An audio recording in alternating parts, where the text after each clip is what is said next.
Welcome to the intersection of technology, cybersecurity, and society.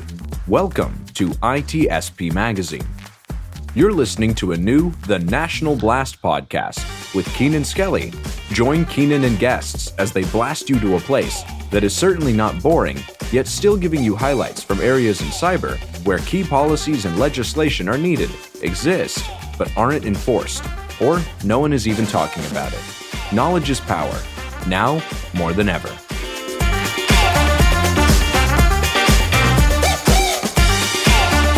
All right. Hey, everybody. This is the latest episode of the National Blast. Keenan Skelly here. I've got some very exciting guests on location in San Francisco at RSA. We're going to talk about some critical infrastructure and some really, really fun stuff. So, Eric, please introduce yourself. Well, thanks very much. I'm Eric Byers. I'm the founder and chief technology officer at Adolis Technology. And we basically focus on supply chain security for software used in critical infrastructures, OT operations. So only like the most important thing that people are talking about right now. Yes, exactly. Yeah. Sort of mash two things together, critical infrastructures and supply chain security, put them all together and you have the perfect storm. That's amazing. And also terrifying. Like again, from my background, I can picture horrible things that happen with this. So how do you guys go about that? Like, how does that work and why? Why do you do it? Well, I can give you a little background on why I do it because about 7-8 years ago, I was the CTO in Belden, which is a big Fortune 500 company. And we started to see these supply chain attacks against critical infrastructure. And we had a really big portfolio of cybersecurity equipment, and there's nothing we can do about it. Oh yeah, we could say that we would ship a firewall to you, but it wasn't going to help when your suppliers are getting hacked and they're shipping you bad software. There's nothing your firewall is going to do about that. Oh, yeah. So I just really became passionate about this. I just saw this as sort of the next generation of advanced persistent threat against critical infrastructures. And sadly, what I thought might happen has come to pass. Yeah. So critical infrastructure attacks have been very, very big and hot in the news in the last, I would say, couple of months, but year, really. Yeah. When we talk about things like Colonial Pipeline and others, how are you guys kind of thinking about that? Or how are you thinking about those types of issues when it pertains to, SBOM? Yeah. So first of all, the most important thing in the supply chain is to get transparency. Who are you buying your software from? Who are they buying the components from? Who are those people buying? Your third, fourth, fifth level suppliers. If you don't have that visibility, then you're really fighting with both hands tied behind your back. And I mean, the classic case of a supply chain attack, of course, is the SolarWinds attack. What we saw there was, the Russians made the choice to go after a supplier to the U.S. government, not directly go after the U.S. government. So we're really focused in the last 5 years, and particularly in the last 2 years, is how do we get executives the visibility into not just a piece of software, but the entire portfolio that they're either using or if they're a software producer, providing to their customers. How does Solar Turbines know the provenance of everything that they ship out that door or shipped out that door for the last decade? Because it could be old stuff too. Absolutely. So how are you, or are you really involved with the new SBOM office over at CISA and Alan Friedman and all the fun stuff that he's doing? Are you guys working with them, or how does that work? Oh yeah, we're working with Alan and the team over there all the time. Back when Alan was over at NTIA, we were part of about 4 of his working groups: the awareness working group, the policy working group, and we've just moved with Alan. So give you a couple of examples of how we've been working with them. There's been a bunch of these Plugfest bake-offs where committees will pick a piece of software and everybody generates an SBOM. And so my data science team analyzed the results of that. All those SBOMs, I think they had 40 or 50 SBOMs from out of one piece of software.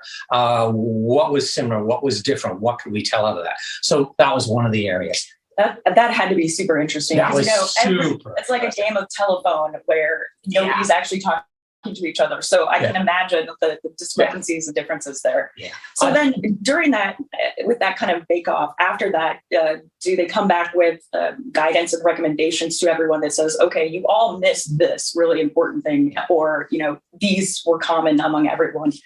What are the things that they should be looking for, Well, I think the big thing that the unfortunate part and the good part was that what we saw is there's huge divergence in the SBOMs being generated today, depending on whether they're coming from source code, whether they're coming from the build systems, or whether they're coming from post-build analysis.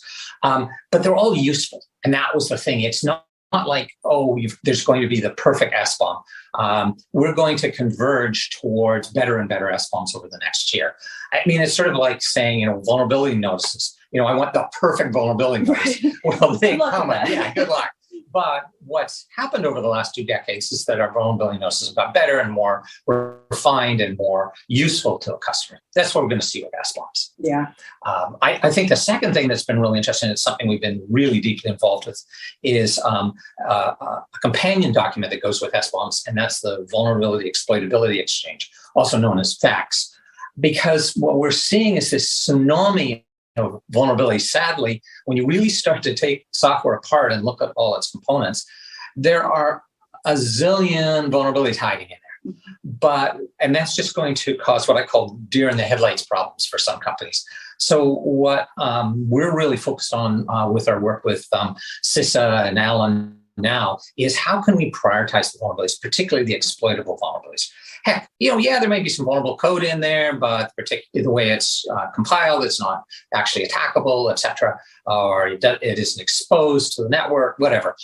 But the ones that somebody can exploit, those are the ones that got to be patched. Yeah. So if I was excited about one thing, it would be the VEX standards that are coming out. And we've been really actively not only just producing, and helping produce those standards, but then having companies work with us to actually, like large companies, like Fortune 500 companies, produce early VEX documents to make sure they're viable, give them to the customers, see if their customers can use it. So that's been really exciting. That's very helpful. But you mentioned a word that really creeps out a lot of people, especially in not cybersecurity, but in critical infrastructure, and that is standards. Yeah. So how do you think that's going to be received among owners and operators who already have a lot of reporting requirements, a lot of regulation requirements, adding on additional sort of things like this? How do you think they're going to take that? Well, actually, I think once they understand it, they're going to be, oh, thank God, this is what we needed. There's been a lot of lessons learned in standards making. You've been in the standards business. I've been in the standards business for 25 years. One of the things I'm excited about with the SBOMs, with VEX, with all these standards, is the fact that they are designed to be machine readable, something that is not some poor guy filling out another damn spreadsheet. That's huge. That's huge, yeah. So, VEX is entirely, give it as an example, entirely intended to be machine readable documents that then, a package like ServiceNow or your patch management system can just suck them in and deal with them, rather than it being some poor guy sitting there on his laptop. That's crazy. Yeah. So out of the Solarium Commission, that's where SBOM really got its footing, and really the importance and the support of Congress and others. How are we doing from, when we talked about it when it first came out and we first decided this was going to be a thing and the executive order, how are we doing from that? Are we perfect? No. Have we got incredible progress? Yes. Again, both of us have been in lots of standards committees. I mean, I watched, even take something like network standards back 25 years ago. We got Token Ring, we got Ethernet, we got ArcNet, we got MAP, we got Minimap, we got all these crazy standards, and people were like, and having this battle, we'll never have a local area network. We got too many standards. It took 10 years to clean that mess up. Honestly, the SBOM, for a technology or a concept that didn't exist 2 years ago, to one where there are 3 standards. I mean, there's no question now we got 3 standards. There's SPDX, there's Cyclone DX, and there's SWITTAG SBOMs. For the listeners, can you explain what those are? Yeah. So it's how do you, actually, let me back up just for a second and make sure everybody knows what an SBOM is. It's an ingredients list. It's like you pick up your can of soup and you look at your can of soup and it says, we've got tomatoes in it, we got water in it, we got monosodium glutamate, we got blah, blah, blah. So an SBOM is just the bill of materials for what software components went into a software package. And just like in the can of soup, all those ingredients list have a standard format. We need that in a machine readable format. So there's 3 machine readable formats. Again, SPDX, CycloneDX, and SWIDTag. And so that's the way you will format that ingredients list of software. And for those standards, like how are they being accepted pretty well in the community and the owners and operators, or how is that working right now? Yeah, I mean, I don't hear anybody coming out and saying, oh, we're going to roll our own. Everybody seems to be happy picking a standard. Now, would it have been better if we'd had one standard, not 3? Yeah, but it would have been great back then if we'd had just token or ring or just Ethernet or just ARPANET. But in the end, it turned out to be a pretty trivial thing to build a gateway between Ethernet and token ring. And then pretty soon, one of those 2 disappeared. Right. I've got my bets on which one's going to disappear. It'll probably disappear within a year. I know, actually, I'll go out on a limb. I think SWIDTag is dead. There's just nobody supporting it. So that's good to know, though, from the beginning, is there's always those, the favorites and the ones that are maybe not easier or harder, but that just fit, right? Yes. And everybody gets it right away. And then there's the really challenging one that has so many standards and so many, nitpicky little things that everybody just hates it. So it's good to have that identified early on and be able to say, okay, well, we're taking bets. We know. We know. Yeah. So I put good money on, either CycloneDX or SPDX is going to win. And honestly, I would say SPDX will probably win. Cyclone guys are going to hate me for this. But one of the things that CycloneDX has going for, or doesn't have going for it, is it doesn't have really a major backer, CycloneDX. With SPDX, Microsoft just announced, well, actually, I guess it's 6 months ago, that they are going to produce SPDX SBOMs for all of their products. That's amazing. And I mean, for Microsoft, I think the amount of software that entails, that's a huge backer. Yeah. And I think it's also shows everybody what's possible, that, this is something you want to automate. This is not something this is not something you do with a spreadsheet. So they've started handing out tools for people who use their development systems to auto-generate those. So it's not a big lift. We use them, obviously we make software and we generate SBOMs, boom, fast now. So I don't think that actually getting the SBOMs are going to be a huge lift. There's going to be, we make tools, Microsoft is giving away tools, the Linux Foundation is giving away tools. So actually, I think this is going to be one of those things that within a year, everybody will produce an SBOM. I hope so. Yeah, I hope so too. It'll make our lives a lot easier, won't it? Yeah. Yeah. So if you could talk to Congress right now and, reach out or talk to the president and say, okay, this is what else we need to make this work, what would it be?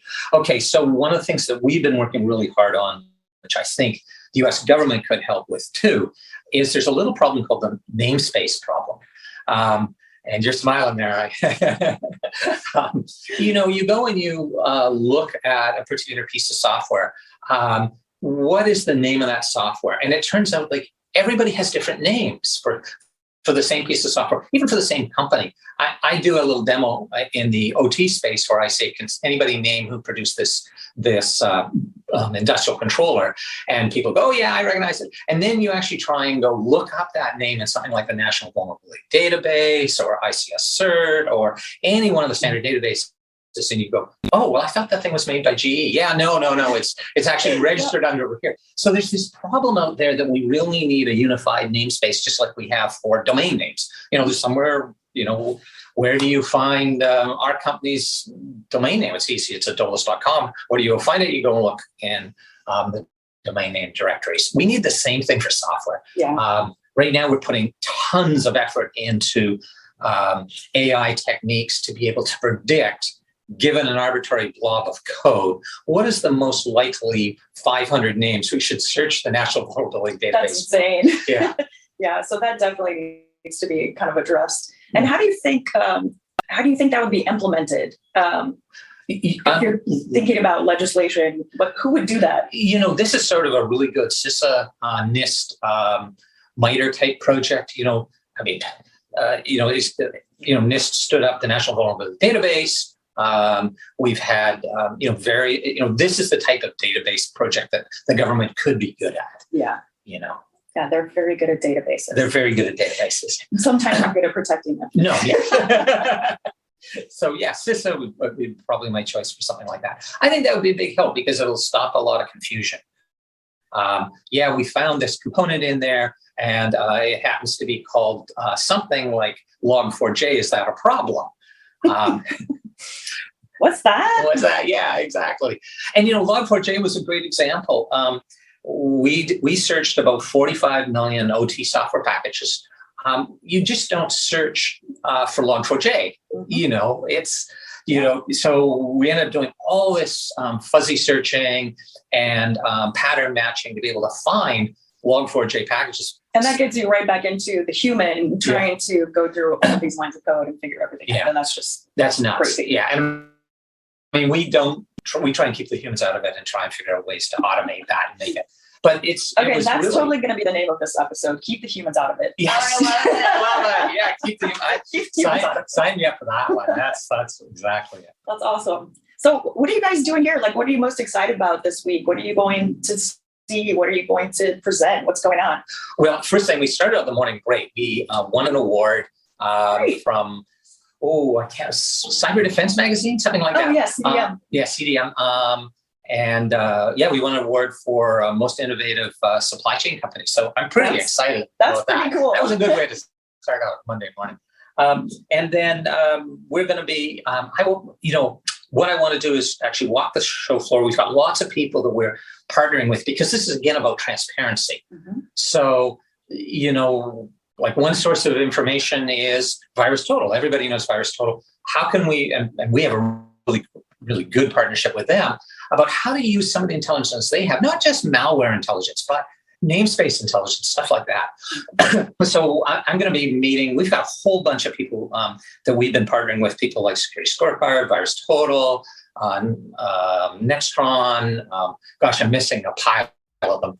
So I'm going to be talking about how we can work as a community, how we can share that information. And it's just little bits of information that we can bring together so that the next time we have a SolarWinds event or a Log4j train wreck, it doesn't take 2 weeks for somebody to find out if they've got Log4j. It takes a village in cybersecurity. Yes. And I think people are just starting to get that. It can't be this big proprietary, I know this, you know this, you know that. Yes. If we just talk to each other maybe a little bit, then things will be so much better. Absolutely. So partnerships are absolutely crucial. Yeah, that's right. And never more than in this space, because no matter how you want to say, I'm going to protect myself, you're dealing with other people you can't control. So you better understand what they're doing, and then you can make your risk decisions. If you try and do supply chain protection all by yourself, that's just an oxymoron. There's no point. There's no point.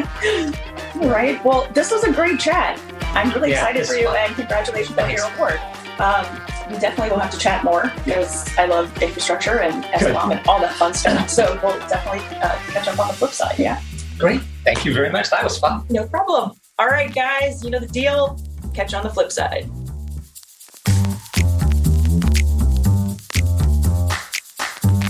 We hope you enjoyed this episode of the National Blast Podcast with Keenan Skelly. If you learned something new and this podcast made you think, then share itspmagazine.com with your friends, family, and colleagues. If you represent a company and wish to associate your brand with our conversations, sponsor one or more of our podcast channels. We hope you will come back for more stories and follow us on our journey. You can always find us at the intersection of technology, cybersecurity, and society.